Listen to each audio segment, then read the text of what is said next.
काही काहींचे लय मनोरथ वाईट असतात. एक जण म्हातारं असं नाचत होतं रस्त्याच्या कडाला. मी विचारलं, बाबा का नाचता हो? म्हणले, आमच्या शेजाऱ्याला 5 लाखाची लॉटरी लागली. म्हणलं, मग शेजाऱ्याला 5 लाखाची लॉटरी लागली ना, तुम्हाला काय त्याच्यातून ते 10-5 हजार देणार आहे का? म्हणले, तसं नाही बाबा. म्हणलं, मग? म्हणले, त्याला लॉटरी लागली पण तिकीटच सापडायला. बघा याचे मनोरथ. आणि ते सापडच नाही. बघा याचे मनोरथ. काय माणसाची आशा कधी पूर्णच होत नाही. रस्त्याने पायी चालला आणि जवळून जर सायकल गेली तर वाटतं, नाही रे, आपल्याला जर सायकल असती तर किती पटकन गेलं असतं. सायकल मिळाली कर्मधर्म संयोगानं, सायकलवर चालला, जवळून एक 2 व्हीलर गेली. म्हणले, सायकलला लय पायडल मारावं लागतं. म्हणले, जर 2 व्हीलर मिळाली असती तर हा हा. मग त्याला प्रारब्धाने 2 व्हीलर पण मिळते आणि मग 2 व्हीलरवरती चालल्यानंतर आता तर सुखी समाधानी राहावं ना. जवळून जर 4 व्हीलर गेली तर अरे 4 व्हीलर जुनी का सेकंड हँड का होईना पण पाहिजे चालल्या. काय देव म्हणतं, जाऊ दे, याला देतोच गाडी. सेकंड हँड नाही, याला नवी गाडी दिली, 4 व्हीलर गाडी गेली. मग याच्याजवळून मोठी 50 लाखाची गाडी गेली. याला वाटतं नाही, आपली जरा लहानच आहे. बघा, हां, 50 लाख. देवाला वाटलं चला याला 50 लाखाची गाडी दिली. 50 लाखाची गाडी मिळाली. त्या गाडीमध्ये चाललं, तेवढ्यात वरून हेलिकॉप्टरचा आवाज आला. हे खिडकीतून बाहेर डोकावतं. अरे पायी पायी चालला होता ना, आशा थांबली का? आणि कर्म धर्म सोयगाने देवाला वाटलं जाऊ द्या याला द्यावाच हेलिकॉप्टर, आणि दिलाय हेलिकॉप्टर. आता हेलिकॉप्टरमधून आता खाली पाहावं ना, हे वर पाहत या. मग देवाला वाटलं आता चला याला वरच घेऊन जाऊ. देव म्हणतो, बाबा चला आता तुझी इच्छा पूर्णच करायची, मग खाली तरी तुला कशाला ठेवू. महिलांनी कीर्तन करावं की नाही? कीर्तन कशावर केलं जातं? कवितेवर केलं जातं का निबंधावरती केलं जातं? कशावर केलं जातं कीर्तन? अभंगावरती, बरोबर. मग कीर्तन श्रेष्ठ का अभंग श्रेष्ठ? अभंग श्रेष्ठ. जनाबाई महाराजांनी अभंग लिहिले, जनाबाई महाराजांचं कीर्तनच आहे. मुक्ताबाई महाराजांनी अभंग लिहिले, मुक्ताबाई महाराजांचं कीर्तनच आहे. जेवढ्या महिला संतांनी अभंग लिहिलं, निर्मळाबाई महाराजांनी अभंग लिहिले, हे त्यांचं प्रत्येकाचं चिंतनच आहे. म्हणून महिलांनी कीर्तन करावं का न करावं हा प्रश्न शिल्लक राहत नाही. जय जय राम कृष्ण हरी, जय जय राम. पूर्ण केला, पूर्ण केला, पूर्ण केला मनोरथ.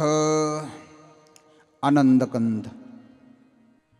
सच्चिदानंद घन परात्पर पूर्ण परब्रह्म प्रकाश भगवान परमात्मा आणि त्या भगवान परमात्म्याच्या सेवेसाठी, अर्थात कीर्तन रूपी सेवेसाठी जो अभंग आपण या ठिकाणी घेतलेला आहे, तो अभंग कुणाचा आहे म्हणाल?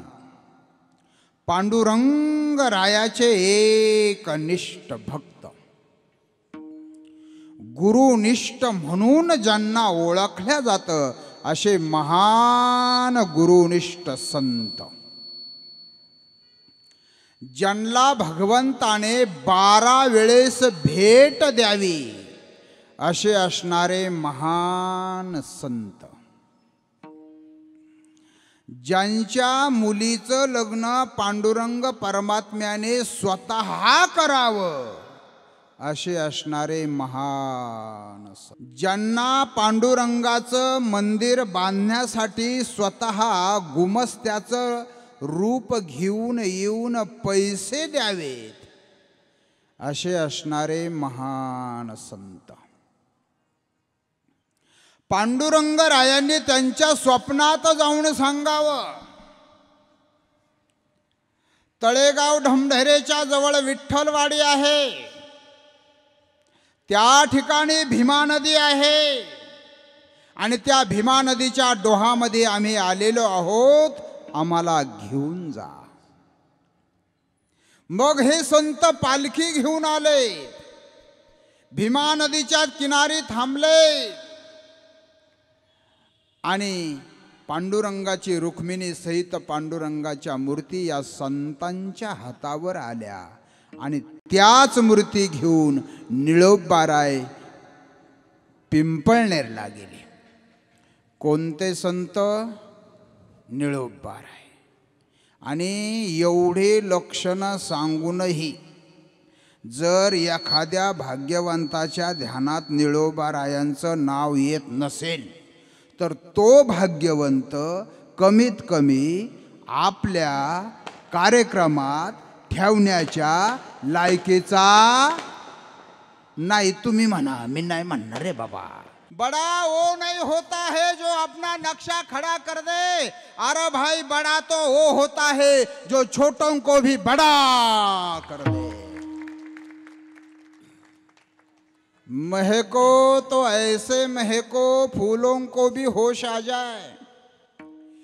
महको तो ऐसे महको फूलों को भी होश आ जाए.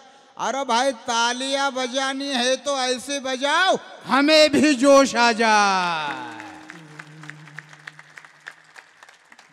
वाह, अशा टाळ्या वाजल्या पाहिजे. ज्या ज्या वेळेस टाळी वाजवण्याचा मौका मिळेल त्या वेळेस चौका मारल्याशिवाय राहायचं. नंदराज महाराज पाटील हा तर गोड आहे.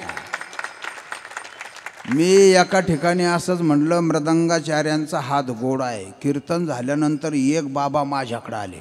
ते म्हणले, महाराज तुम्ही कीर्तनातून खोटं बोलले. म्हणलं काय खोटं बोललो? म्हणले तुम्ही नाही का म्हणले मृदंगाचार्यांचा हात फार गोड आहे. म्हणलं मग आहेच की. म्हणले नाही, कीर्तन झाल्यानंतर मी स्वतः त्यांचा हात चाटून पाहिला. निस्ता पिठाळाच लागला. अरे बाबा, मृदंगाची गोडी ही जिभेनं चाखायची नसते. मृदंगाची गोडी ही जिभेनं चाखायची नसते तर ती कानाने ऐकायची असते. मी सुरवड जवळ एका ठिकाणी कीर्तनाला गेलो होतो आणि तिथं मी माईक चेक करत होतो आणि पुढं 2-4 मुलं बसलेली होती. त्यांना म्हणलं, मुलांना आवाज येतोय का रे? ते म्हणले, बाबा आवाज येतोय बरं का, बाबा आवाज येतोय बरं का, पण या भोंग्यातून नाही येत, डायरेक्ट तुमच्या तोंडातूनच येतोय. म्हणलं जमलं रे आता. त्याचप्रमाणे आमच्या सर्व माता भगिनी महिला मंडळ, जनाबाई, सखूबाई, मीराबाई, काय महाराज ह्या महिला आहेत, यांना सुद्धा वंदन आहे. मी 2-4 दिवसापूर्वी एका ठिकाणी कीर्तनाला गेलो. तिथल्या कार्यकर्त्यांनी मला अगोदर फोन करून विचारलं, म्हणले बाबा महिला कीर्तनात उभ्या राहिल्या तर चालतील का? मी म्हटलं बघ तुम्ही असा का प्रश्न विचारला मला? नाही नाही म्हणले, काही महाराज महिलांना कीर्तनात उभं राहू देत नाही. म्हटलं चालतील, माझ्या कीर्तनात चालतील. हा, आता का चालतील त्याचंही उत्तर आहे. महाराष्ट्रात सर्वात महान कीर्तनकार कोण? ज्यांच्या कीर्तनात प्रत्यक्ष पांडुरंग परमात्म्याने नाचा. नामदेव कीर्तन करी पुढे देव नाच पांडुरंग.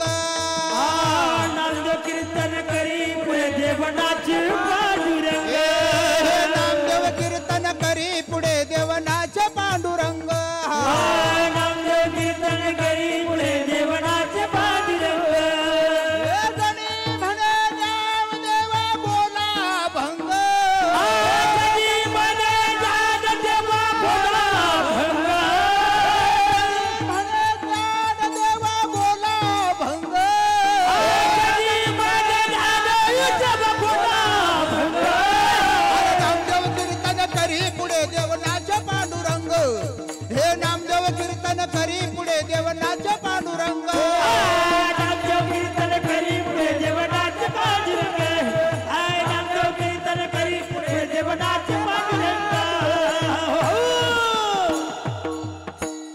महाराष्ट्रात नामदेव महाराजांपेक्षा मोठा कीर्तनकार कोणी आहे का?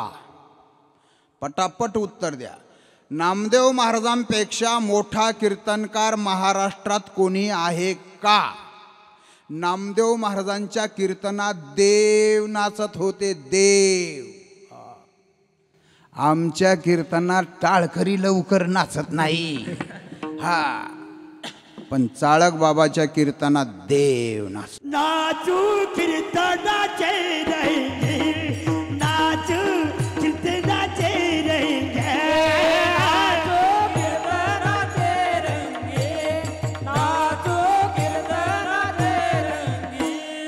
आय नाच कीर्तनाचे रंगी नदी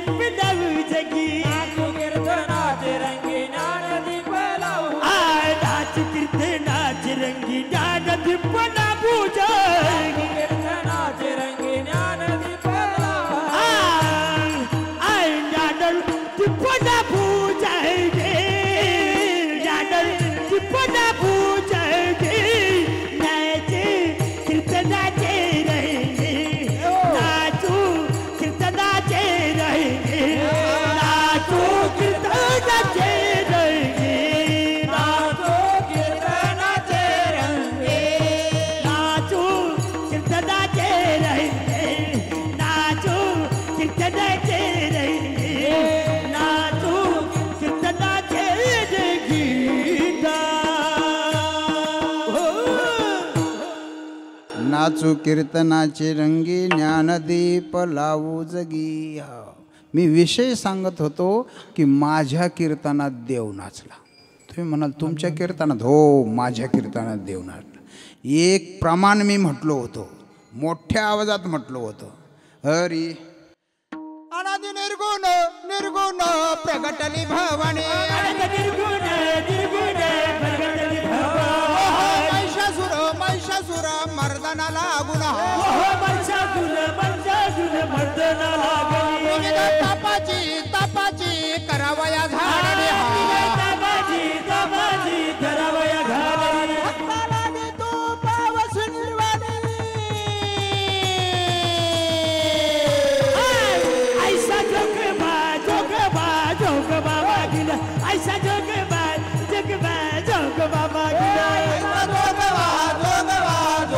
मागिला ऐसा जोगबा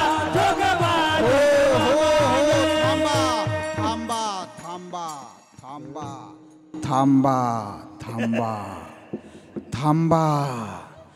असंच प्रमाण म्हटलो, महिला मंडळीतून एक देव जाळी घालून उठला ना. हाय हाय हाय हाय हाय हाय. देव म्हणायला लागला बजाव. पखवाद्याला म्हणलं बजाव. मृदंगाचार्य म्हणला काय बजाव? म्हणलं काय बी बजाव पण बजाव. आणि देव नाचत नाचत पुढं येऊ लागला. जसा जसा देव पुढं पुढं येई तसा तसा चाळक बाबा माग माग जाई. जे देवानं उडी हाणली माईक जवळ आला, चाळक बाबा पळता पाळून पळला.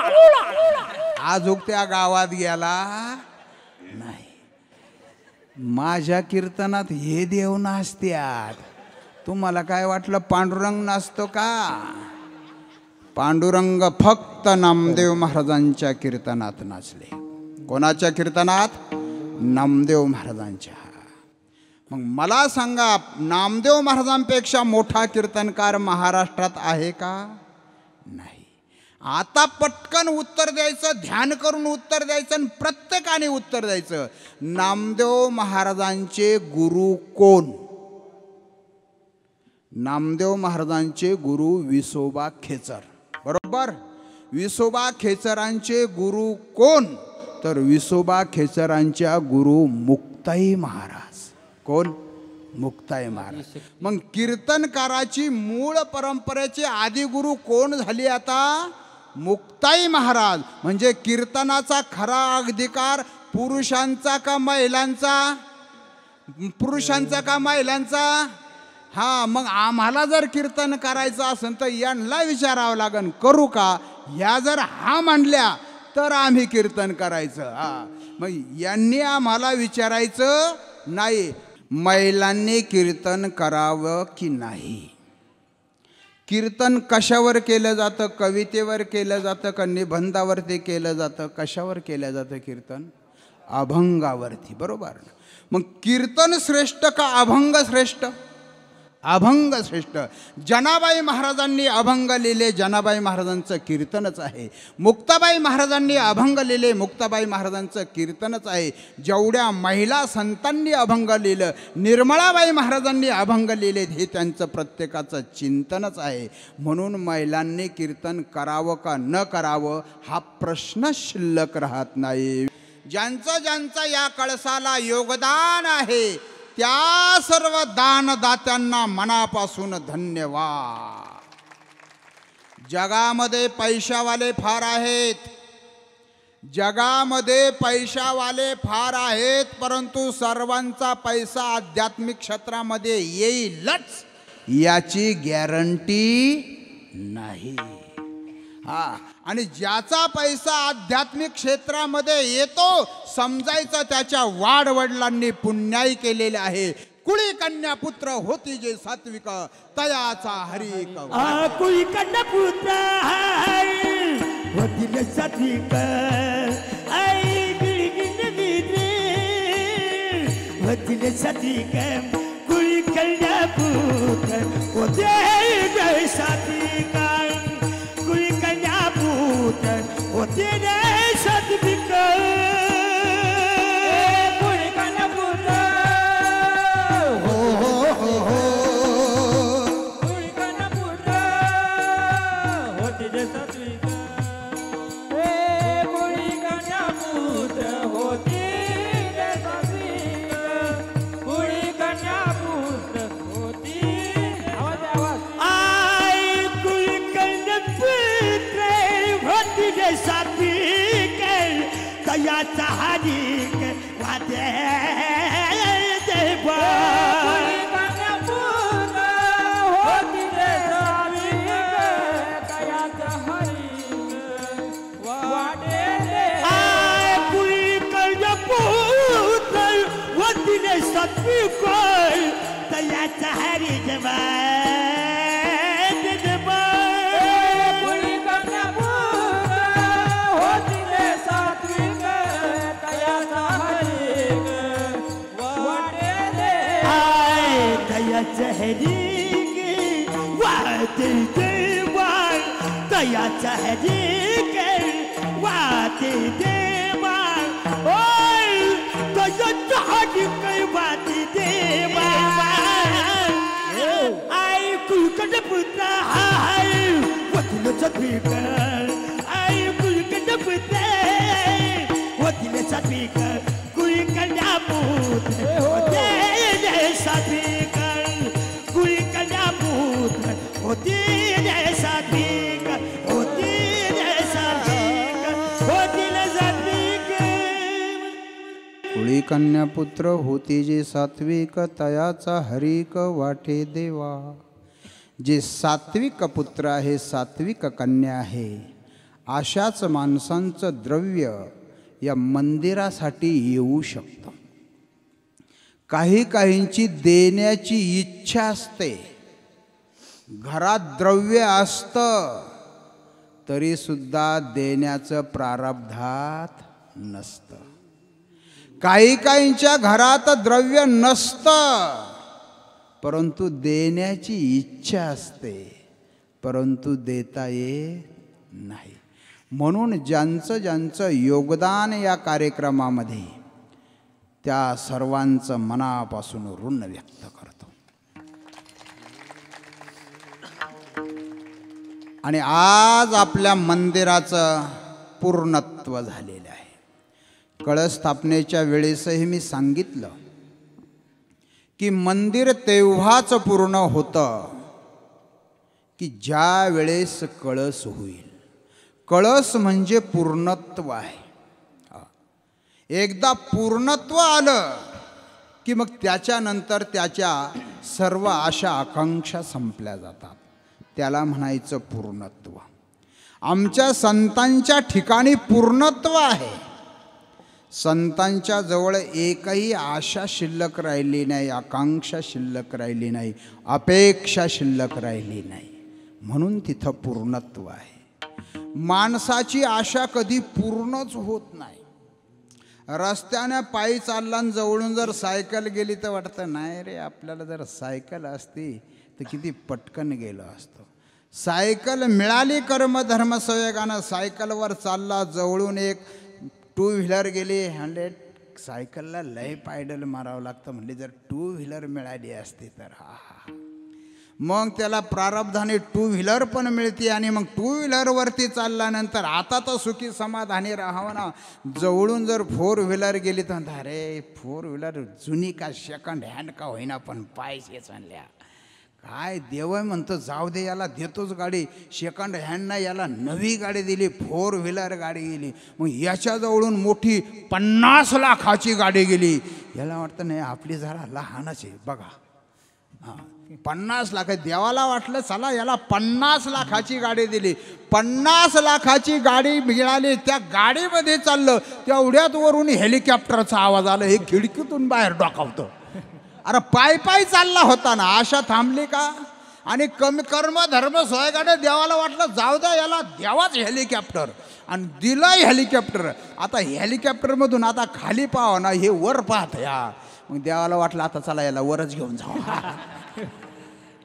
देव म्हणतो बाबा चल आता तुझी इच्छा पूर्णच करायची, मग खाली तरी तुला कशाला ठेवू. संसारामध्ये आशा कधी पूर्ण होत नाही ना, परमार्थ हा पूर्ण झाल्याशिवाय राहत नाही. जो कधीच पूर्ण होत नाही त्याला संसार म्हणतात, आणि जो कधीच अपूर्ण राहत नाही त्याला परमार्थ म्हणतात. तुमचा आमचा मनोरथ पूर्ण झालेला आहे. मनोरथाचे 2 प्रकार आहे. एक आहे सांसारिक मनोरथ आणि एक आहे आध्यात्मिक मनोरथ. सांसारिक जो मनोरथ आहे, सांसारिक मनोरथ पूर्ण झालाही तरी त्याचा फायदा फक्त इहलोकामध्ये, आणि पारमार्थिक मनोरथ जर झाला तर त्याचा फायदा इहलोकात सुद्धा आणि परलोकात सुद्धा. पर्यंत मी भाड्याच्या घरामध्ये राहतो, स्वतःचं घर व्हावं मनोरथ चांगला आहे, पण संसारातला मनोरथ आहे. होईल स्वतःचं घर होईल, पण ते इहलोकामध्ये परलोकामध्ये नाही. आज मी एक कीर्तन ऐकलं, ज्ञानेश्वरीचा 1 अध्याय वाचला. संपूर्ण ज्ञानेश्वरी वाचायला मला वेळ मिळावा. पारमार्थिक मनोरथ. इहलोकामध्ये ज्ञानेश्वरी वाचली, इहलोकामध्ये सुद्धा त्याचा फायदा आहे. प्रत्येकजण आदराने कौतुकाने तुमच्या समोर हात जोडणार आहे, आणि त्याचा फायदा वहाँ तेथे सुद्धा. यहाँ का यहाँ भी और यहाँ का वहाँ भी. कई बातें ऐसी होती है, यहाँ का न यहाँ न वहाँ. चोरी जर केली, दारू जर पेला, यहाँ का न यहाँ, कोणी त्याला इथे मान देत नाही, और यहाँ का नवा तरी सुद्धा माणसं पेत्यातच.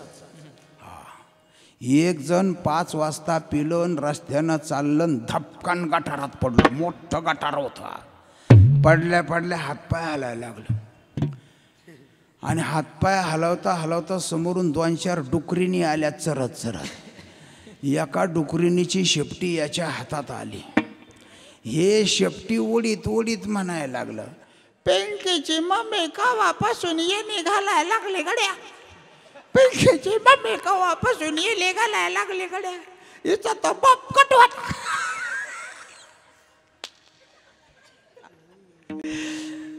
पिंकीच्या मम्मीचा बॉबकट आणि डुकरीनीची शेपटी हे जर याला कळाना, आणि ते त्याला आवडतं. यहाँ का न यहाँ न वहाँ.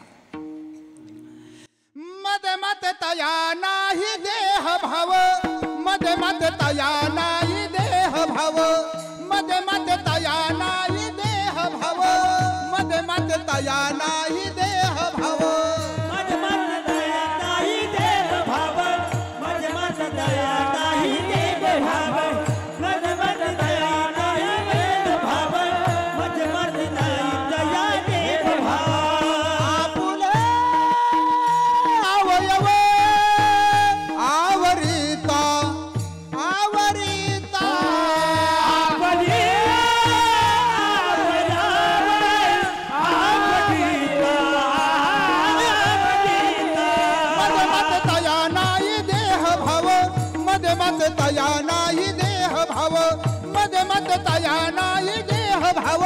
मद तया नाही देह भाव.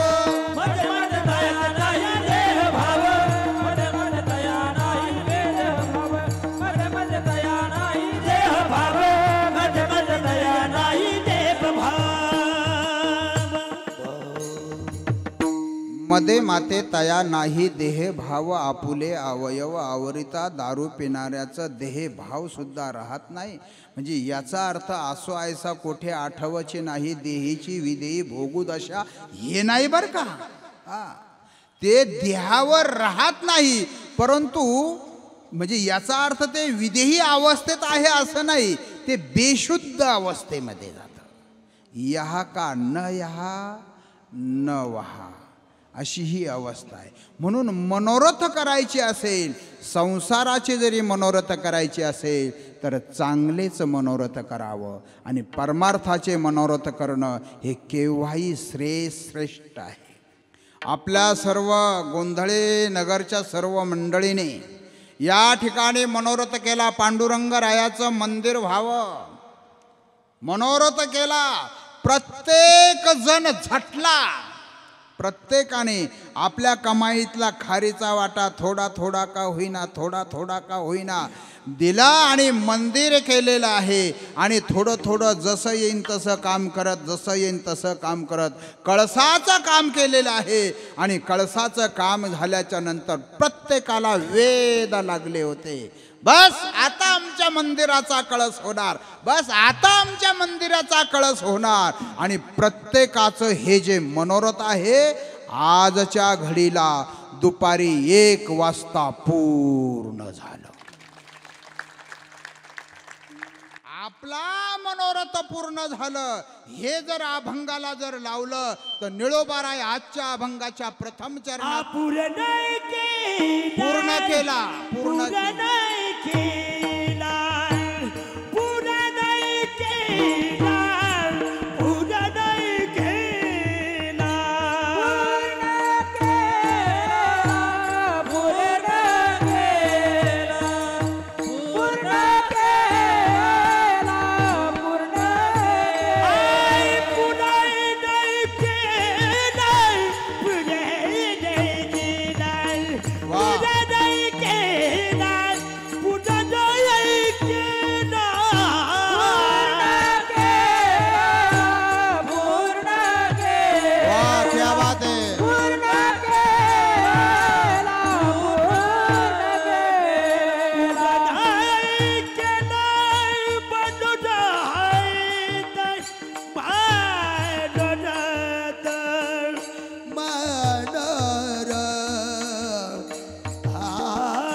वाह, बहुत बढ़िया.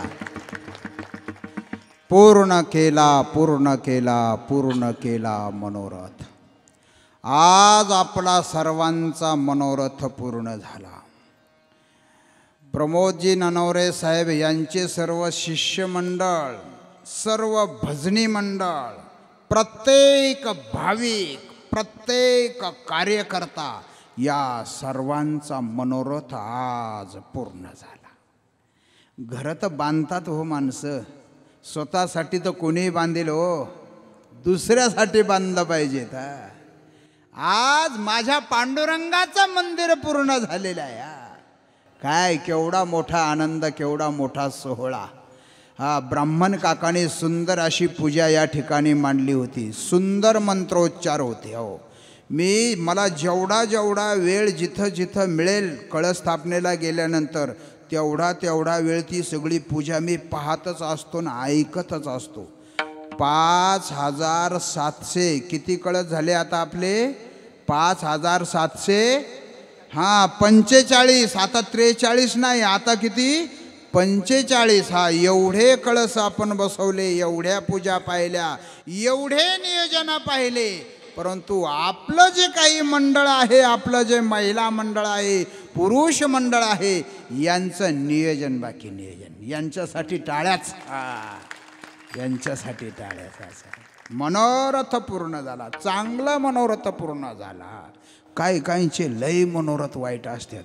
एक जण म्हातारं असं नाचत होतं रस्त्याच्या कडाला. मी विचारलं, बाबा का नाचता हो? म्हणले, आमच्या शेजाऱ्याला 5 लाखाची लॉटरी लागली. म्हणलं, मग शेजाऱ्याला 5 लाखाची लॉटरी लागली ना, तुम्हाला काय त्याच्यातून ते 10-5 हजार देणार आहे का? म्हणले, तसं नाही बाबा. म्हणलं, मग? म्हणले, त्याला लॉटरी लागली पण तिकीटच सापडायला. बघा याचे मनोरथ, आणि ते सापडच नाही. बघा याचे मनोरथ. काय मनोरथ चांगलं असावं. आळंदी पंढरीची वारी करीन असं मनोरथ असावं. देहूची वारी करीन असं मनोरथ असावं. ज्ञानेश्वरीचा पारायण करीन असं मनोरथ असावं. अखंड हरिनाम सप्ताहामध्ये जाऊन कीर्तन ऐकेन असं मनोरथ असावं. तुका म्हणे फार थोडा तरी परोपकार करीन असं मनोरथ असावं. एखादा विद्यार्थी पैशाअभावी जर त्याचं शिक्षण अपूर्ण राहत असेल तर त्याला मी मदत करीन असं मनोरथ असावं. एखादा आजारी पेशंट असेल, त्याला गोळ्या औषधं जर मिळत नसेल तर त्याला मी थोड्याशा गोळ्या औषधं द्यावे असं मनोरथ असावं. चांगलं करण्याचं मनोरथ असावं, वाईट करण्याचं मनोरथ नसावं. भला किसी का कर न सके तो बुरा किसी का मत करना. भला किसी का कर न सके तो बुरा किसी का मत करना. पुष्प नहीं बन सकते तो तुम. क्या बात है, किती गोड बोललात तुम्ही राव. असं जसं बोलला ना तसंच वागा. हो, तसंच वागा. हा कळस स्थापनेचा आज आपला मनोरथ पूर्ण झालेला आहे. कळस हा पूर्णत्व, आणि तो कळस आपण बसवलेला आहे. कळसाचे प्रकार आहेत. कळस हा धातूचा असावा, कळस हा पंचधातूचा असावा, कळस हा पाषाणाचा असावा, किंवा कळस हा लाकडाचा म्हणजे काष्टाचा असावा. लाकडाचा काष्टाचा जर कळस बसवला तर दर 11 वर्षाने त्या मंदिराचा जीर्णोद्धार करावा लागतो. काय डागडुजी असेल ती सगळी करावी लागते. धातूचा पंचधातूचा पाषाणाचा जर कळस बसवला तर ज्या वेळेस ते मंदिर भग्न होईल त्यावेळेस त्याचा जीर्णोद्धार करावा लागत असतो. या नियमाला अनुसरून आज आपण काष्टाचा कळस बसवलेला नाही, पाषाणाचा कळस बसवलेला नाही, पंचधातूचा कळस बसवलेला नाही, तर आपण धातूचा कळस बसवलेला आहे. आणि तो कळस बसवण्यासाठी ब्रह्मचारी संन्यासी माणूस असावा लागतो. म्हणून आज माझी निवड केलेली आहे. आणि मग मी या ठिकाणी आलो, कळस घेऊन वर गेलो. माझ्याबरोबर 2-4 जण होते आणि मग तो कळस आज बसवला. ज्याच्या हाताने कळस बसवला त्याचा रक्ताचा वंश वाढत नाही. आता माझ्याबरोबर जे 2-4 जण होते ते म्हणतील, आमचं कसं काय, आमचं कसं काय. नसतो वर गेलो तो बरं झालं असतं. काय काय म्हणते, मी सिमेंट भरलं माझं कसं काय. काळजी करू नका, काळजी करू नका. आपण एखाद्याच्या लग्न मंडपात गेल्यानंतर लग्न लागत असताना अक्षता डोक्यावर पडतात, बरोबर ना. मग ज्यांच्या ज्यांच्या डोक्यावर अक्षता पडतात त्या सगळ्यांचं लग्न लागतं का? नाही. मग त्या मंडपात कोणाचं लग्न लागतं? फक्त नवरदेव नवरीचं. मग त्या लग्नामध्ये आणखी बी 2-4 नवरदेव नवरी असले तर त्यांचं लागतं का? नाही. ठरलेला जो नवरदेव नवरी असेल, बाकीचे दुसरे मत असतील पण त्यांचं लग्न लागत, ठरलेला नवरदेव नवरी जे असेल त्यांचंच लग्न लागतं. तसं आज माझ्याबरोबर 4-5 नाही 7-8 जरी असले तर ती जबाबदारी त्यांच्यावर नाही, ती जबाबदारी चाळक बाबाची. बरं झालं मशीन. असं आहे. म्हणून आज आम्हाला विशेष किंमत असते. आणि दुपारी मी सांगितलं की आम्हाला कीर्तनाची दक्षिणा मागण्याचा अधिकार नाही, प्रवचनाची दक्षिणा मागण्याचा अधिकार नाही, भागवत कथेची दक्षिणा मागण्याचा अधिकार नाही, रामकथेची दक्षिणा मागण्याचा अधिकार नाही, पण कळस स्थापनेची दक्षिणा मागण्याचा अधिकार आहे. मग आज आम्ही जेवढी म्हणन तेवढी दक्षिणा तुम्हाला द्यावीच लागते. आकडे सांगितले दुपारी. 50,000 1,00,000 आणि देतात ना मला. आता इथं खराडीला आलो होतो बघा कळस स्थापनेला, तिथं मला 51,000 रुपये दक्षिणा दिली. देतात लोक. असं आहे. त्याचं आणखीन एक कारण, रक्त वंश जाळायचं आहे ना, त्याचं आणखीन एक कारण आहे. मी स्वतः वर जाऊन कळस बसवतो, खालून पूजा करून कळस देत नाही. हा समजा आता आपलं मंदिर आहे भरपूर उंच आहे, काही मंदिर याच्यापेक्षा उंच असते. मग याच्यापेक्षा उंच वर जर गेलं तर खाली पडू नये, पण पडलाच तर मरू नये, पण मेलाच तर एवढ्या चांगल्या कार्यामध्ये ते विघ्न येत नाही. संन्यासी जर मेला तर त्याचं सुतक नसतं. मग आता सांगा बरं, आता दक्षिणा मागायचा अधिकार आहे का नाही? आहे ना. मग आता द्यायला पाहिजे का नाही? त्याने कळस बसवला, ते कळस बसून आल्याच्या नंतर आपण त्याचे प्रत्येकजण दर्शन घेतो, आहे का नाही? दक्षिणा देऊन दर्शन घेतो. बऱ्याच जणांनी दुपारी दर्शन घेतलं, दक्षिणा देऊन दर्शन घेतलं. एक आजी म्हणले, बाबा तुम्ही संध्याकाळी आहे का हो? म्हणलं आहे ना. म्हणले मी दक्षिणा बरोबर आणलेली नाही, मी लय घाई गडबडीत आलेले, मला दक्षिणा द्यायची. म्हणजे शास्त्र आहे, रिकाम्या हाताने कधी दर्शन घेऊ नये.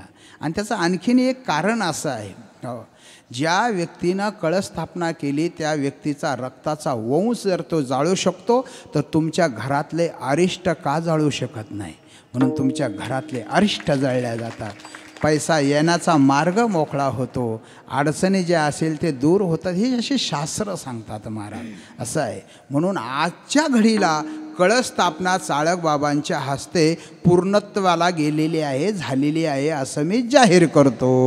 मनोरथ पूर्ण झाला, आध्यात्मिक मनोरथ आहे. काही माणसं व्यावहारिक मनोरथ करतात.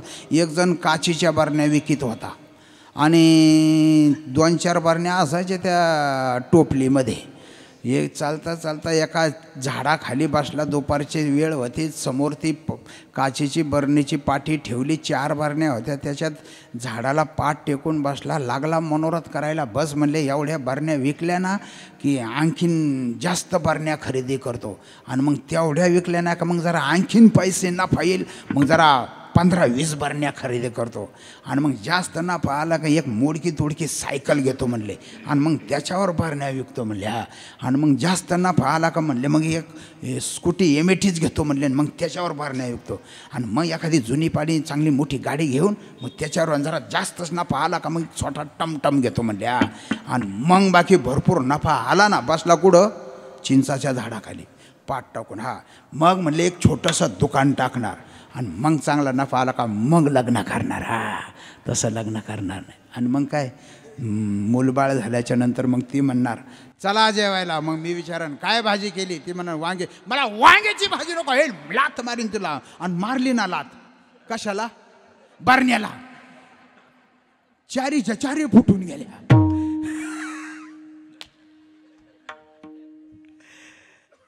असे मनोरथ नसावं. आज आपण जो अभंग घेतलेला आहे तो अभंग आपल्या मनोरथासाठी निळोबारायांनी लिहिलेला नाही. आज मी आपल्याला थोडेसे निळोबाराय पण सांगणार आहे. निळोबारायांनी तो अभंग लिहिलेला आहे. निळोबाराय एक आध्यात्मिक परिवारामध्ये जन्माला आले. शिरूर नगरीमध्ये जन्माला आलेले, आणि वडील त्यांचे व्यवसाय करायचे, कुलकर्णी पद करायचे, रामलिंगाची सेवा करायचे. प्रभू रामचंद्र या दंडकारण्यामध्ये वनवासाला असताना, दंडकारण्य आपल्यापर्यंत नाशिकपासून तर आपल्यापर्यंत दंडकारण्य आहे. या दंडकारण्याला दंडकारण्य नाव पडण्याचे 2 कारण आहे. एक कारण आहे, या अरण्यामध्ये दंडक नावाचा राक्षस होता आणि तो लोकांना लुटायचा. त्याच्या भीतीनं या अरण्यात कोणी येत नव्हतं, म्हणून त्याला नाव पडलं दंडकारण्य. त्याच्यानंतर या अरण्यामध्ये एक दंडक नावाच्या ऋषीनं आश्रम केला, आणि त्या ऋषीने सर्वांना निर्भय केलं म्हणून या अरण्याला नाव पडलं दंडकारण्य. विठ्ठल विठ्ठल प्रभू रामचंद्र वनवासात असताना शिरूर नगरीमध्ये आलेत आणि आल्याच्या नंतर त्या ठिकाणी रामलिंगाची स्थापना केली आणि रामलिंगाची स्थापना केली आणि प्रभू पुढच्या वाटेला निघून गेलेत. आणि त्याच रामलिंगाची सेवा निळोबारायांच्या पूर्वजांनी करायला सुरुवात केली आणि निळोबारायांनी सुद्धा रामलिंगाची सेवा केली. निळोबारायांकडे कुलकर्णी पद होतं. निळोबारायांचा नियम बाकी नियम कट्टर असा नियम होता. देवाची सेवा करायची म्हणजे करायचीच. आणि आमच्या महाराष्ट्राचं हे एक सूत्र आहे, आध्यात्मिक क्षेत्राचं हे एक सूत्र आहे.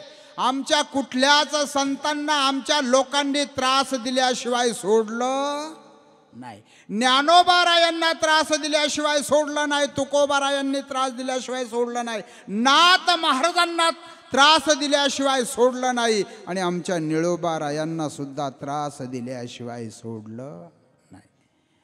निळोबाराय रामलिंगाची पूजा करत असताना तहसीलदार साहेब मामलेदार साहेब आले. शिपाई गेला, मामलेदार साहेब आले. निळोबारायने सांगितलं आता लगेच येतो. पण जाणाराने माघारी जाऊन सांगितलं येत नाही म्हणून सांगितलंय. आणि मग मामलेदार साहेबांचा त्यांच्यावरती राग. निळोबारायांनी रामलिंगाला प्रार्थना केली, देवा नको आता हे, बस फक्त तुझी चरण सेवा. कुलकर्णी पदाचा राजीनामा देऊन टाकला आणि रामलिंगाची सेवा केली.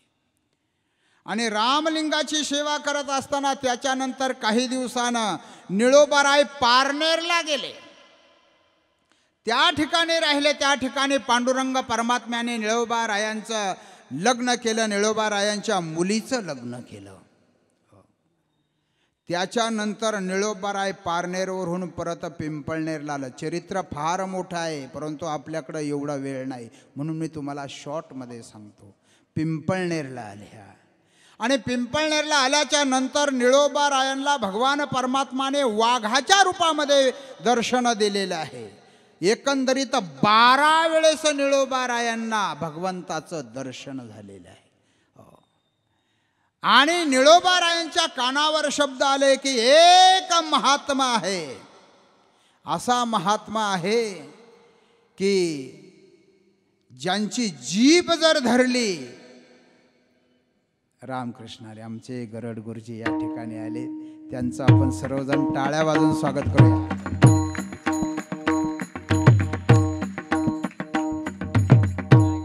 विठाला विठाला विठाला विठाला विठाला विठाला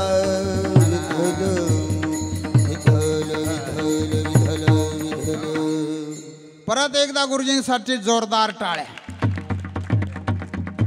आपने मेरा कहना माना, सलाम है आपको. आपने मेरा कहना माना, सलाम है आपको.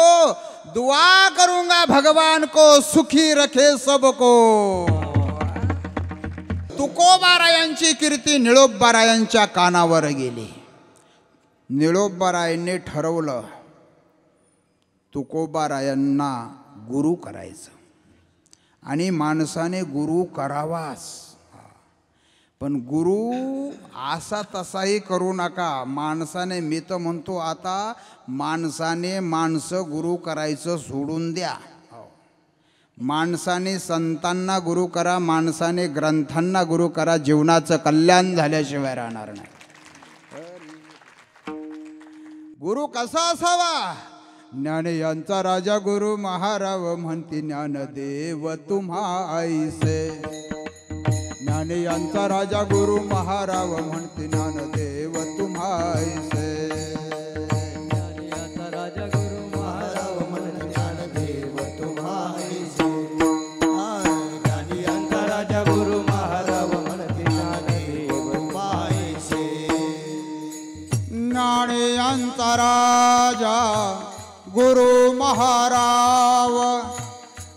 म्हणते ज्ञानदेव तुम्हासे ज्ञानयांचा राजा गुरु महाराव म्हणते ज्ञानदेव तुम्हासे मज पमर आहे काय थोरपण पायाची वाहन पायी बरी मज पामर आहे काय थोरपण पायाची वाहन पायी बरी मज पामराय काय तोरपण पायाची वाहन पायरी हाय मज पामराय काय तोरपण पायाची वाहन पायी बरी पायी बरी ज्ञानोबारायांसारखे गुरु असावे तुकोबारायांसारखे गुरु असावे निळोबारायांना वाटलं आता मला तुकोबारायांना गुरु करायचं आहे निळोबाराय देऊला गेले धरणं धरून बसले का तुकोबाराय वैकुंठाला गेलेले होते धरणं धरले अन्न पाणी वर्ज्य आहे देवाला काळजी पडली देव आले देव म्हणले निळोबाराया मी आलो निळोबाराने विचारलं तू कोण देव म्हणला मी देव आहे देव निळोबाराय म्हटले तू आला कशासाठी येथे तुझ लागी बोलाविले कोणी येथे तुझ लागी बोलाविले कोणी प्रार्थिल्या वाचूनी आला शिका प्रार्थिल्या वाचूनी आला शिका तेथे तुझ लागी बोलाविले कोणी तेथे तुझ लागी बोलाविले कोणी पापीच्या वाचूनी आला लाभिले तेथे तुझ लागी बोलाविले कोणी तेथे तुझ लागी बोलाविले कोणी प्रार्थिल्या वाचूनी आला शिका प्रार्थिल्या वाचूनी आला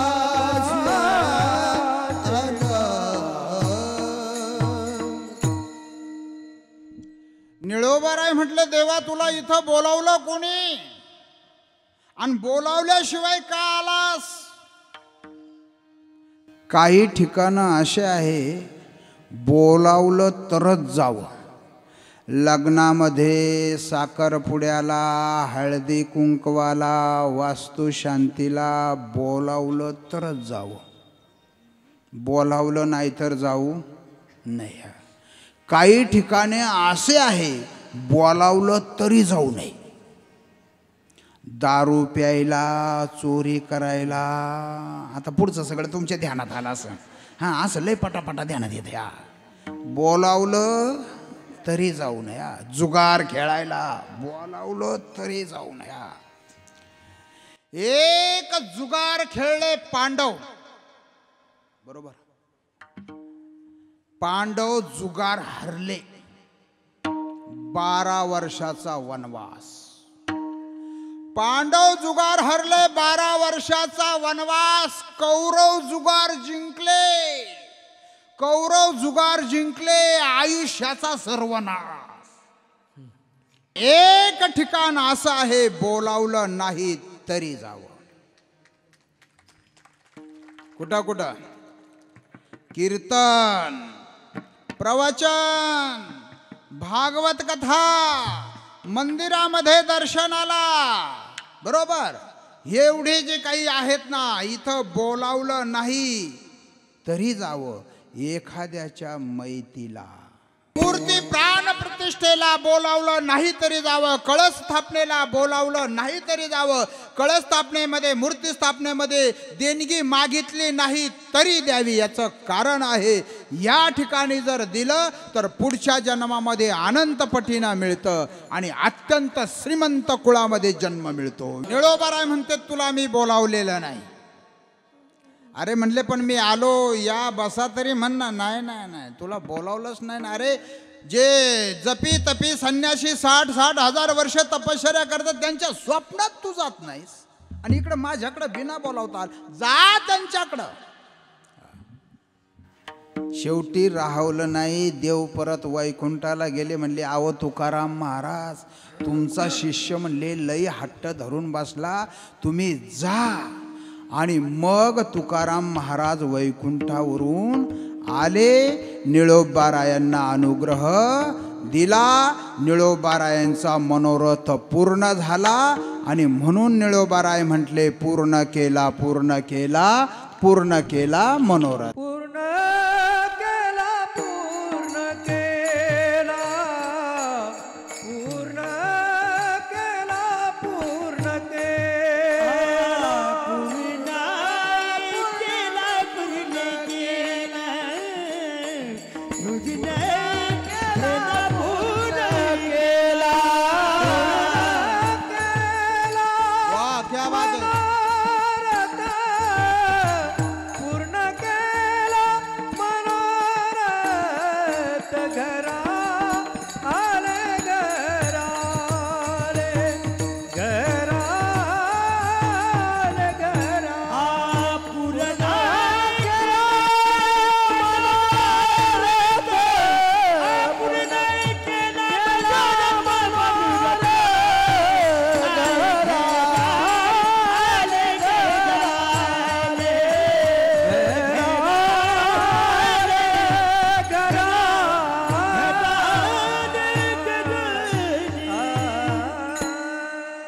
तुकोबाराय आले. निळोबारायांचा मनोरथ पूर्ण झालेला आहे. कळस बसला. आज आपला सर्वांचा मनोरथ पूर्ण झालेला आहे. आणि घरा आले देव. निळोबारायांकडं देव आलेले आहे. निळोबाराय तुकोबाराय आलेले आहे. निळोबारायांचं मनोरथ पूर्ण झालेलं आहे. याला म्हणायचं आध्यात्मिक मनोरथ. आणि व्यावहारिक मनोरथही आपण पाहिलेले. काही काहींचे मनोरथ असतात. 4 जण 5 जण एकत्र आले म्हणले आज आपण पार्टीच करू, आज आपण पार्टीच करू. मग ठरली पार्टी करायची. एकानं भांडे आणायचं, एकानं सामान आणायचं, एकानं बकरू आणायचं, एकाने बाटल्या आणायचं आणि मनोरथ ठरली पार्टी. आणि सगळं सामान आणलं बी सगळ्यांनी. हा म्हणले अगोदर आहे ना जरा घेऊ म्हणले आणि मग बाकीचा प्रोग्राम करू म्हणले. हा मग काय सगळ्यांनी घेतली. मग प्रोग्राम केला. पार्टी बिर्टी झाली. आणि दुसऱ्या दिवशी सकाळी ते बकरूवाला आपल्या घरी गेलं. पाहत तर दारामध्ये बकरू बांधलेलं. बायकोला म्हणतं का रे हे बकरू इथं कसं काय? इथं कसं काय म्हणजे ते आपलंच इथं नाही राहीन तर कुठं राहीन? नाही पण ते बकरू इथं कसं काय म्हणले? ते इथं नाही राहीन कुठं आपलंच ते बकरू. ते जाऊ द्या म्हणले. तुम्ही रात्री लपत लपत आले ना आपलं ते कुत्रं कुठं नेलं? आणि मग याच्या लक्षात आलं आपण रात्री बकराचा नाही कुत्र्याचाच कार्यक्रम केला. आणि त्या कुत्र्याला झालेली होती खरूज. आणि मग लागला उलटा करायला. निळोबारायांचा मनोरथ पूर्ण झालेला आहे. कारण की तुकोबाराय घराला आलेले आहे. कृपाळ म्हटलेलं आहे. कृपा करणारे तुकोबाराय आहे. ते घराला आलेले आहे. आणि हेच आजच्या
घरा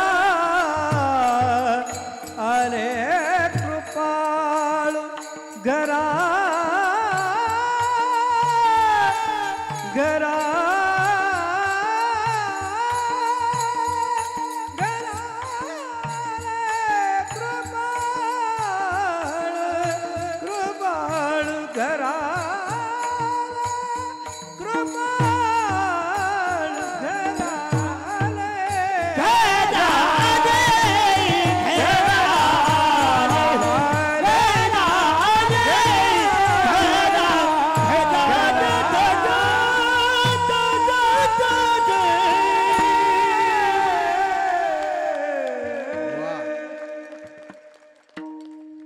घराले घराले घराले कृपाळ. कृपाळ म्हणजे कोण? संत. संत हे कृपाळू आहे. तुम्ही संत माय बाप कृपावंत. कृपावंत आहे संत. तुमच्या आमच्यावरती कृपा करतात. आणि आज जगाला संतांची फार गरज आहे. फार गरज आहे. आज जग हे संतांच्या संगतीत असणं फार गरजेचं आहे.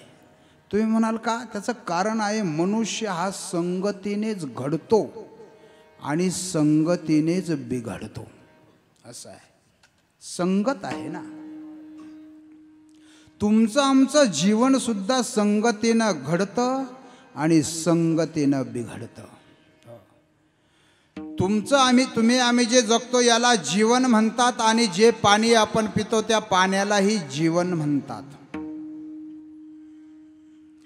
ते पाणी समुद्रामधून वाफेच्या रूपाने ढगामध्ये जातं. तुमचं आमचं जीवन आईच्या पोटामध्ये गर्भाच्या रूपाने थांबतं. ढगातलं जे काही पाणी आहे ते पावसाच्या रूपाने जमिनीवर पडतं. तुमचं आमचं जीवन जन्माच्या रूपानं या जमिनीवरती येतं. पाणीरूपी जीवन कोणत्या जमिनीवर पडेल सांगता येत नाही. जंगलात पडेल, शहरात पडेल, शेतात पडेल, रस्त्यावर पडेल, कॅनलमध्ये कुठं पडेल सांगता येत नाही. तुमचा आमचा जन्म कोणत्या कुळात होईल सांगता येत नाही. कोणत्या गावात होईल सांगता येत नाही. इथं जन्माला येईन, तिथं जन्माला येईन, कुठंही जन्माला येईन. पाणीरूपी जीवन जमिनीवर पडल्याच्या नंतर वाहायला सुरुवात होते नदीकडे. तुमचं आमचं जीवन जन्माला आल्याच्या नंतर वाढायला सुरुवात होते. पाणीरूपी जीवन वाहत वाहत ओढ्याला जाऊन मिळतं. तुमचं आमचं जीवन वाढत वाढत एखाद्या बालवाडीला जाऊन मिळतं.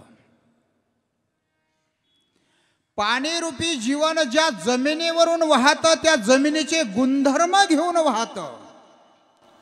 तुमचं आमचं जीवन ज्या कुळामध्ये घराण्यामध्ये जन्माला येतं त्यांचे संस्कार घेऊन वाढतं. पाणी आहे एक ग्लासभर पाणी. त्या ग्लासभर पाण्याने थोडीशी चहा पावडर, थोडी साखर, थोडं दूध आणि थोडी उष्णता यांची संगत केली. त्या जीवनाला काय नाव मिळालं? मोठ्याने बोलायचं. ज्याला बोलता येतं त्यानेच बोलायचं. ज्याला बोलता येत नाही त्याने बोलण्याचा प्रयत्न करायचा. काय नाव मिळालं? चहाऐवजी त्या ग्लासभर जीवनाने थोडंसं लिंबू आणि थोडीशी साखर याची संगत केली. 2 ग्लासामध्ये हलवलं. काय नाव मिळालं? सरबत. त्याऐवजी त्या ग्लासभर जीवनाने थोडीशी जिरी, मोहरी, तेल, मीठ, मिरची, मसाला आणि डाळ यांची संगत केली. उष्णता यांची संगत केली. काय नाव मिळालं? आमटी, डाळ, वरण. बरोबर. त्याऐवजी त्या ग्लासभर जीवनाने थोड्याशा सुगंधाची संगत केली. काय नाव मिळालं? अत्तर, सेंट. बरोबर. त्याऐवजी त्या ग्लासभर जीवनाने थोड्याशा नवसागराची संगत केली. तुम्ही हसायच लागले.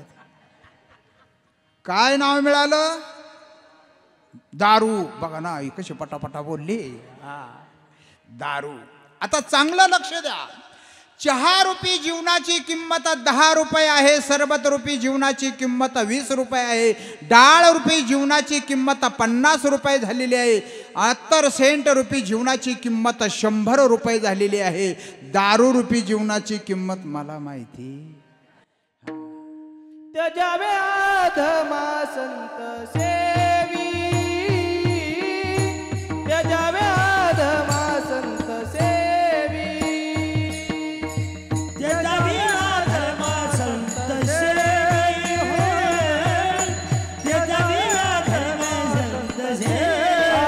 पतन उद्धार संगाचा महिमा, पतन उद्धार संगाचा महिमा, पतन उद्धार संगाचा महिमा, पतन उद्धार संगाचा महिमा. त्याजावे अधमा संत सेवी, त्याजावे अधमा संत सेवी, त्याजावे अधमा संत सेवी, त्याजावे अधमा संत सेवी. पतन उद्धार, बरोबर महाराज. पतन आणि उद्धार हे संघामध्ये आहेत आणि आपला तोच विषय चालू आहे. दारूची किंमत काय असेल ती बघा. चहा रूपी जीवन आपल्या जीवनामध्ये आलं, एक वेळची तलब भागणार सरबत रूपी जीवन आपल्या जीवनामध्ये आलं, मनाला शांती गारवा मिळणार आमटी रूपी जीवन आपल्या जीवनामध्ये आलं, एक वेळची भूक भागणार आहे शेंट रूपी जीवन आपल्या जीवनामध्ये आलं, दिवसभर दुसऱ्यांना आणि स्वतःला सुगंध देणार आहे दारू रूपी जीवन आपल्या जीवनात आलं, सर्व जीवनाची बरबाद. तरी सुद्धा माणसं प्यात्यातच. एकाला विचारलं का रे तू दारू का पितो? त्याने सांगितलं मला खोकला लागला होता. विचारणारा म्हणला माझा खोकला जाईल का? म्हणले जाईल ना. काय झालं? म्हणले अरे या दारूनं माझा मान गेला, या दारूनं माझा सन्मान गेला, या दारूनं माझी किंमत गेली, या दारूनं माझी इज्जत गेली, या दारूनं माझी जमीन गेली, या दारूनं माझी बायको कायमची माहेरी गेली, या दारूनं माझी आई स्वर्गात गेली, या दारूनं माझं घर गेलं, या दारूनं माझा बाप वेडा होऊन रस्त्याला फिरायला गेला, या दारूनं माझी तब्येत गेली, या दारूनं माझे सोन्यासारखे 2 मुलं शाळा सोडून रस्त्यावर भीक मागायला गेली, आणि या दारूनं थोड्या दिवसाने मी सुद्धा जाणार आहे, आणि तुझा खोकला यू मिनिटात जाईल. पी पी यू मिनिटात जाईल. संगत आपला विषय चालू होता. पाणी रूपी जीवन संगतीनं त्याची किंमत बदलली. तेच पाणी वाहत वाहत जर गटाराला जर गेलं सडतं दुर्गंध येतो. माणसं जवळून जाताना नाक दाबून धरतात. आणि हे जीवन जर वाढत वाढत चोर लिटोरी डाकू यांच्या संगतीत जर गेलं तर चोर लिटोरी डाकू बनतात. लोक डोळे झाकून पुढे निघून जातात. पाणी रूपी जीवन वाहत वाहत जर गंगेला जर जाऊन मिळालं तो लोक तीर्थ म्हणून प्राशन करतात, वंदन करतात. हे जीवन वाढत वाढत जर संतांच्या संगतीत जर गेलं तर लोक संत म्हणून दर्शन घेतात, दक्षिणा देऊन जीव घालतात. संगतची किंमत.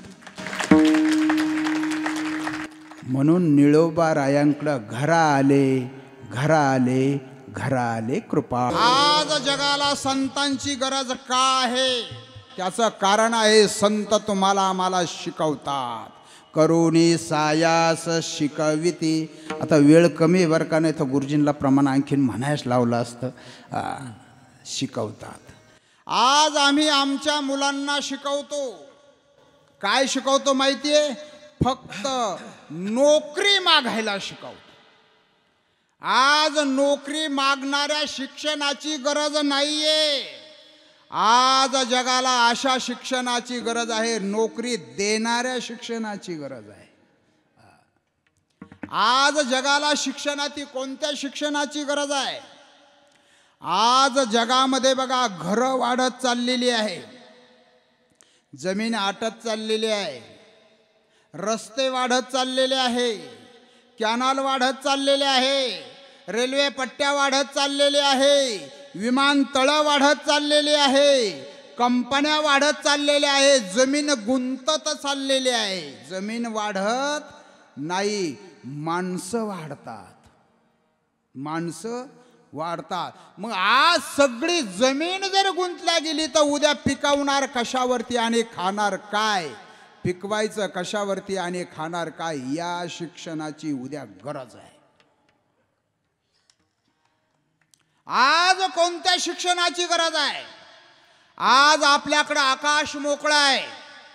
आपण लय झालं तर 20, 25, 50 फूट 100 फुटापर्यंत आकाश वापरतो. इथून वर संपूर्ण आकाश मोकळं आहे. आज आकाशामध्ये घरं कंपन्या बांधण्याच्या शिक्षणाची गरज आहे.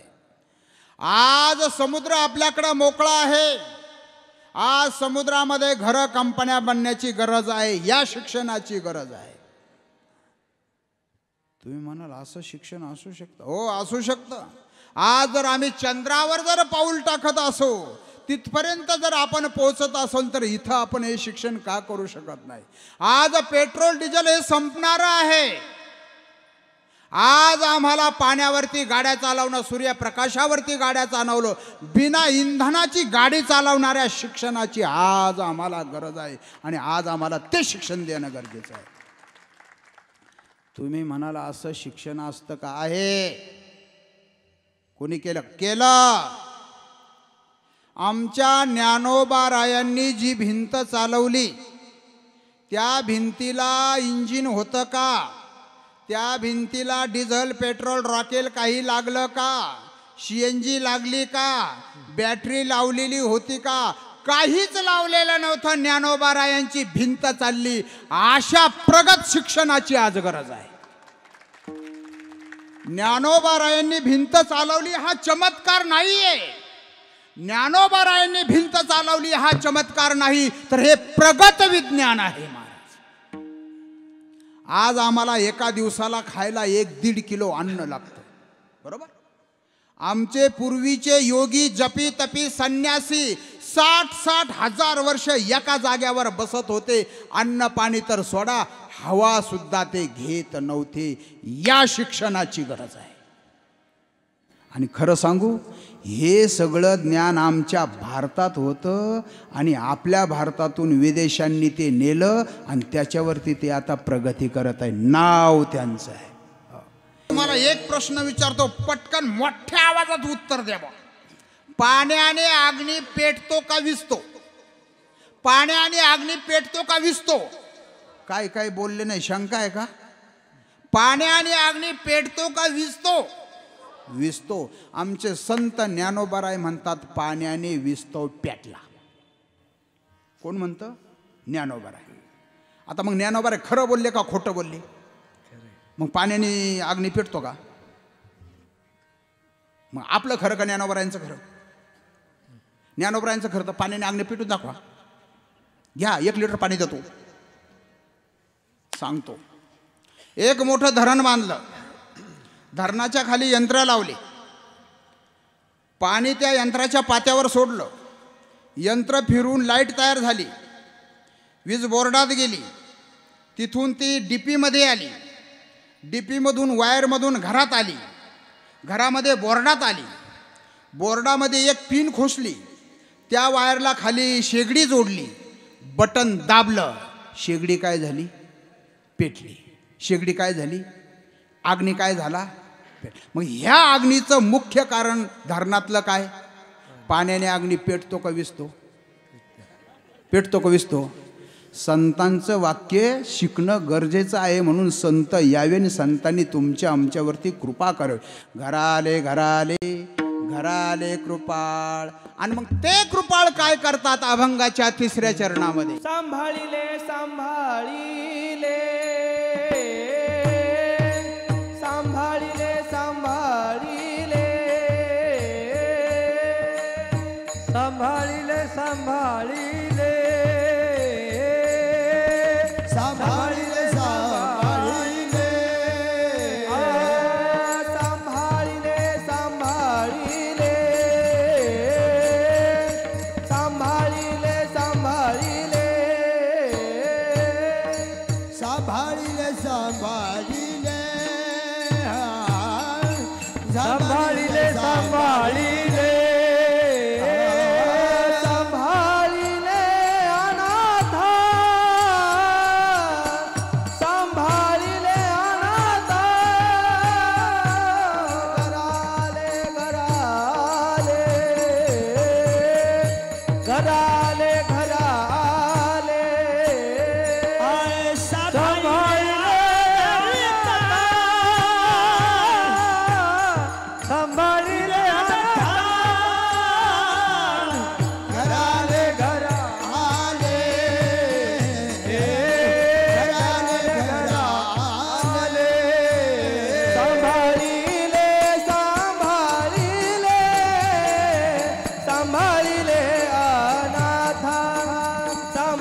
सांभाळिले सांभाळिले सांभाळिले अनाथा.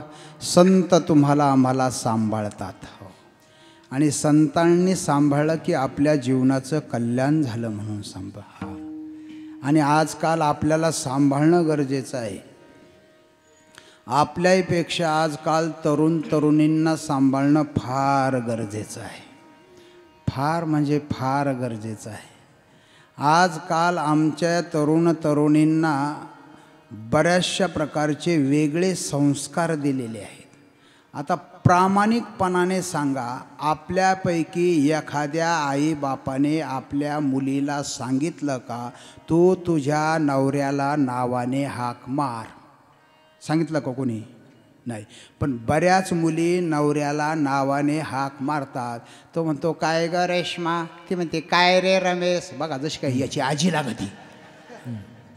मग नवऱ्याला नावाने हाक मारायला शिकवलं कोणी? बरोबर. आज घरामध्ये म्हातारा म्हातारी नको, आम्हीच दोघं नवरा बायको पाहिजे. बरोबर. हे शिकवलं कोणी? कुठल्या म्हाताऱ्याने शिकवलं? स्वतःच्या मुलीला की तू तुझ्या सासू सासऱ्याला घराच्या बाहेर काढून दे आणि तुम्ही दोघंच राहा, असं एक तरी सापडेल आपल्यामध्ये? मग तरीसुद्धा हे आमच्या मुलांना शिकवलं कोणी? वेगवेगळ्या प्रकारची हेअरस्टाईल करायची. बरोबर. वेगवेगळ्या प्रकारची फॅशन करायची. आमच्या मुलींना ही फॅशन करायला शिकवलं कोणी? चला तरुण तरुणींनी फॅशन करावी, काय हरकत नाही. पण म्हाताऱ्यांनी अहो अलीकडच्या काळात ती फेऱ्यान लावली सगळी म्हाताऱ्यांनीच महाग केली. मी एका ठिकाणी कीर्तन करत होतो गुरुजी. सकाळी 10 ते 12 कीर्तन होतं. एक म्हातारी चालली होती समोरून उंच टाचाच्या चपला घालून टटाम टटाम टटाम टटाम. तेवढ्यात एक कुत्रं मागून आलं. कुत्र्याने वाव वाव केलं. म्हातारी उलथून पडली तर पडली त्या कुत्र्याच्याच बोखांडी पडली. आणि तिचं वजन होतं 100 किलो. दबलं ना कुत्रं खाली. कॅंग कॅंग कॅंग कॅंग कॅंग कॅंग कसं तरी करत पळालं, गेलं पळून. आजूक त्या गावात परत ते कुत्रं आलं नाही. तिथून पुढं त्या कुत्र्याला तेवढ्या जाडीची जर म्हातारी दिसली ते लांबून पळून जाते.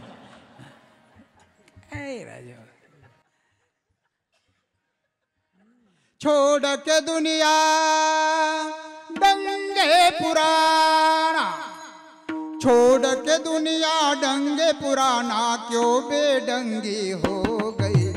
ऐसा निकला फैशन देखो दुनिया नंगी हो गई. ऐसा निकला फैशन देखो दुनिया नंगी हो गई. ऐसा निकला फैशन देखो दुनिया नंगी हो गई. ऐसा निकला फैशन देखो दुनिया नंगी हो गई. फैशन की बलहारी नंग दडंग है नर और नारी. आए आशिक और हसीना नंगे बाहे खुल्लासीन. मर्द ने अपने मूछ मुड़ाई, औरत ने चोटी कटवाई. मर्द भी अपने बाल बढ़ाए, औरत जैसा नजर वो आए. होना पड़ेगा इश्का का ये खूब चला है ये इश्का. लोग किसी से हासिल कब है, नंगे एक हम मांग में सब है. नंगे एक हम मांग में सब है. नंगे एक हम शर्म कहा की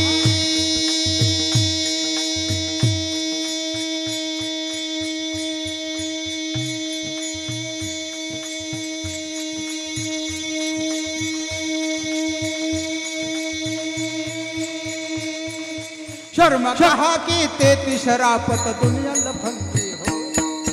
ऐसा निकला फैशन देखो दुनिया नंगी हो गई. ऐसा निकला फैशन देखो दुनिया नंगी हो गई. ऐसा निकला फैशन देखो दुनिया नंगी हो गई. ऐसा निकला फैशन देखो दुनिया नंगी हो गई. फॅशन करू नये या मताचा मी नाही, परंतु जास्त पैसे खर्च करून जास्त पैसे खर्च करून कमी कपडे घालून अंगाचं प्रदर्शन करू नये या मताचा मी भागी आहे. आणि याच्यासाठी तुम्हाला आम्हाला संतांची गरज आहे. हो, आज जगामध्ये कितीतरी लव्ह मॅरेज होतात. लव्ह मॅरेज करू नये याही मताचा मी नाही, कारण की आमच्या भगवान श्रीकृष्णाने लव्ह मॅरेज केलेलं आहे. परंतु एकच करेन, ज्याने लव्ह मॅरेज केलं त्याने आयुष्यामध्ये नवरा बायकोमध्ये एक सुद्धा दिवस भांडू नये, याला म्हणायचं लव्ह मॅरेज. अहो, ज्यानं लव्ह मॅरेज केलं आणि त्या पोरानं दुसऱ्या पोरीकडं पाहिलं तर ही त्याचा पार मरायचं ठेवती बा. त्या भगवान श्रीकृष्णाने 16,108 केल्या, पण रुक्मिणीने कधी काही तक्रार केली? पोरं म्हणते ना, असाच महाराज पाहिजे, असाच महाराज पाहिजे. पण त्या भगवान श्रीकृष्णाने 16,108 पत्न्याला प्रत्येकीच्या अंगावर 8 मन अलंकार होते. एक मन म्हणजे किती किलो? 40 किलो. 8 मन म्हणजे किती? 320. एका पत्नीला 320 किलो अलंकार. आणि आपल्या पत्नीला 320 किलो अलंकार करा, दुसरी पत्नी करायला आपण परवानगी देतो. महिला म्हणते ना, असाच महाराज पाहिजे.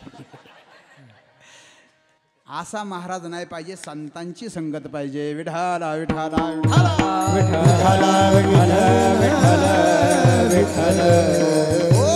आणि अशा संतांची संगत जर तुम्हाला आम्हाला मिळाली तर तुमचं आमचं जीवन पवित्र झाल्याशिवाय राहणार नाही. निळोबारायांच्या जीवनाचं कल्याण झालेलं आहे. आणि हेच संत निळोबारांनी अभंगाच्या शेवटच्या केला निळा केला निळा केला निळा केला निळा केला निळा केला निळा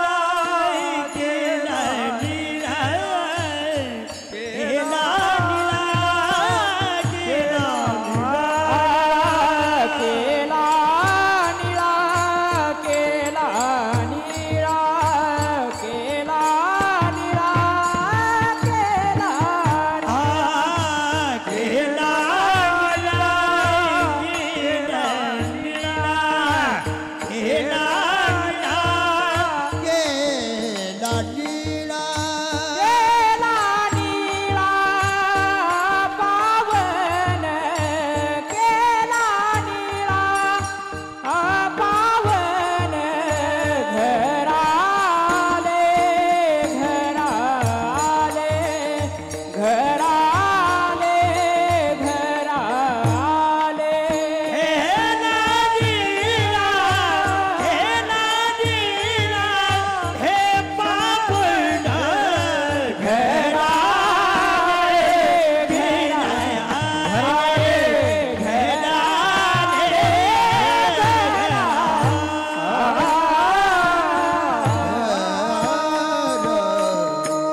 केला निळा केला निळा केला निळा पावन घराले घराले घराले कृपाळ विठोबा रखुमाई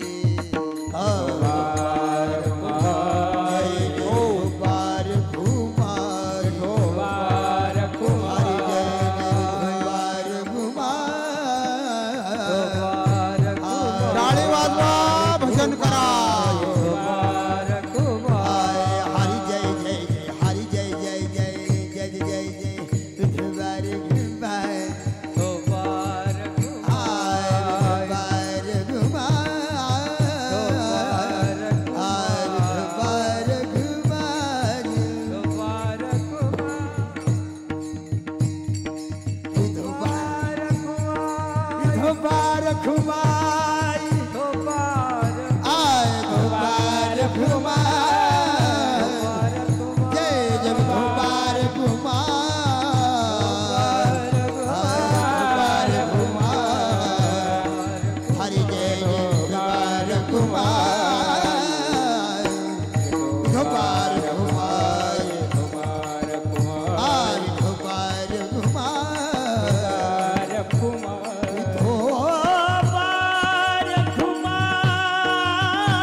ठोपाल कुमार ठोपाल कुमारी ठोपाल